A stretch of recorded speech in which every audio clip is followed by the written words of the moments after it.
What's your resume? Resume is your first impression, your golden ticket towards your dream opportunity. Hey guys, I am Vijay, Director of TA at Supersourcing. We help engineers like you to grasp remote opportunities with different companies across the world. As a tech recruiter, I look into on an average 100 plus resumes in a day, and I get around 2 minutes to basically look into your profile.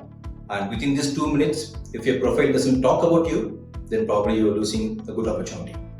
So here I am going to give you some tips on what are the best ways to create a good resume or a technical resume that can grasp the opportunity for you. So the first point that you have to make sure is your technical skills, of course. You might be having some expertise on the technology.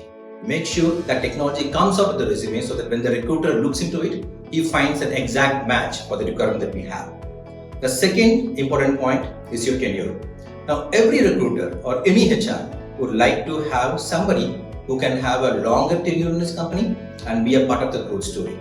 So we definitely would love to have people who have shown that in the career history. And even if suppose there is any gap, a gap can be in your professional career or a gap can be because of your education qualification. No issues in that. Just mention the gap, don't make it ambiguous, and also mention a clear reason or a valid reason against the particular gap, which is perfectly fine. The third important point is your project details. Now, I will give you 4 important tips on how to create your project details that can grasp the attention of the recruiter. The first, mention title of the product or project. And below that, mention a brief snapshot of your project. So it can be a B2B project, it can be a B2C project, or it can be a project that you have done for a particular client. But mention what exactly this project is all about. List of technology skills on which this project has been worked on. It can be backend, frontend, database, big data, mention everything there. And the fourth important thing is your responsibilities. So this is where you highlight your skills, like basically what technology stack you worked on for the particular project and what were your roles and responsibilities against the particular project. And the fourth important thing is your education qualification. Now, I have seen multiple resumes where education qualification is not that, or even if it is there, it is incomplete. So make sure you mention about your degree which you have completed. It can be masters, it can be bachelor's. Mention the college from which you have done it. That can be colleges from which you have done, or can be universities that is affiliated to the particular university. And also mention the tenure, basically the graduation year, right?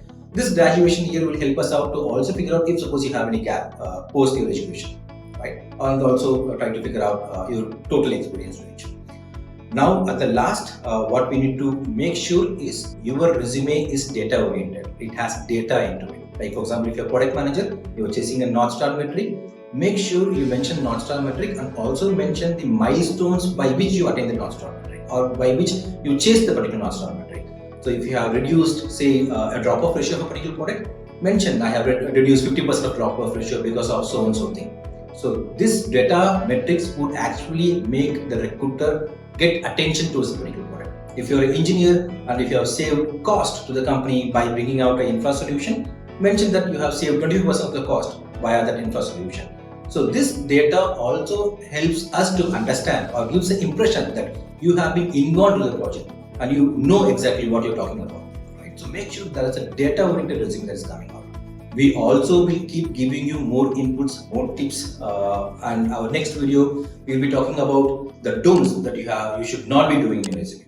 Right? So stay tuned with you guys, and for all the coders and all the engineers fellows, all the best for your search.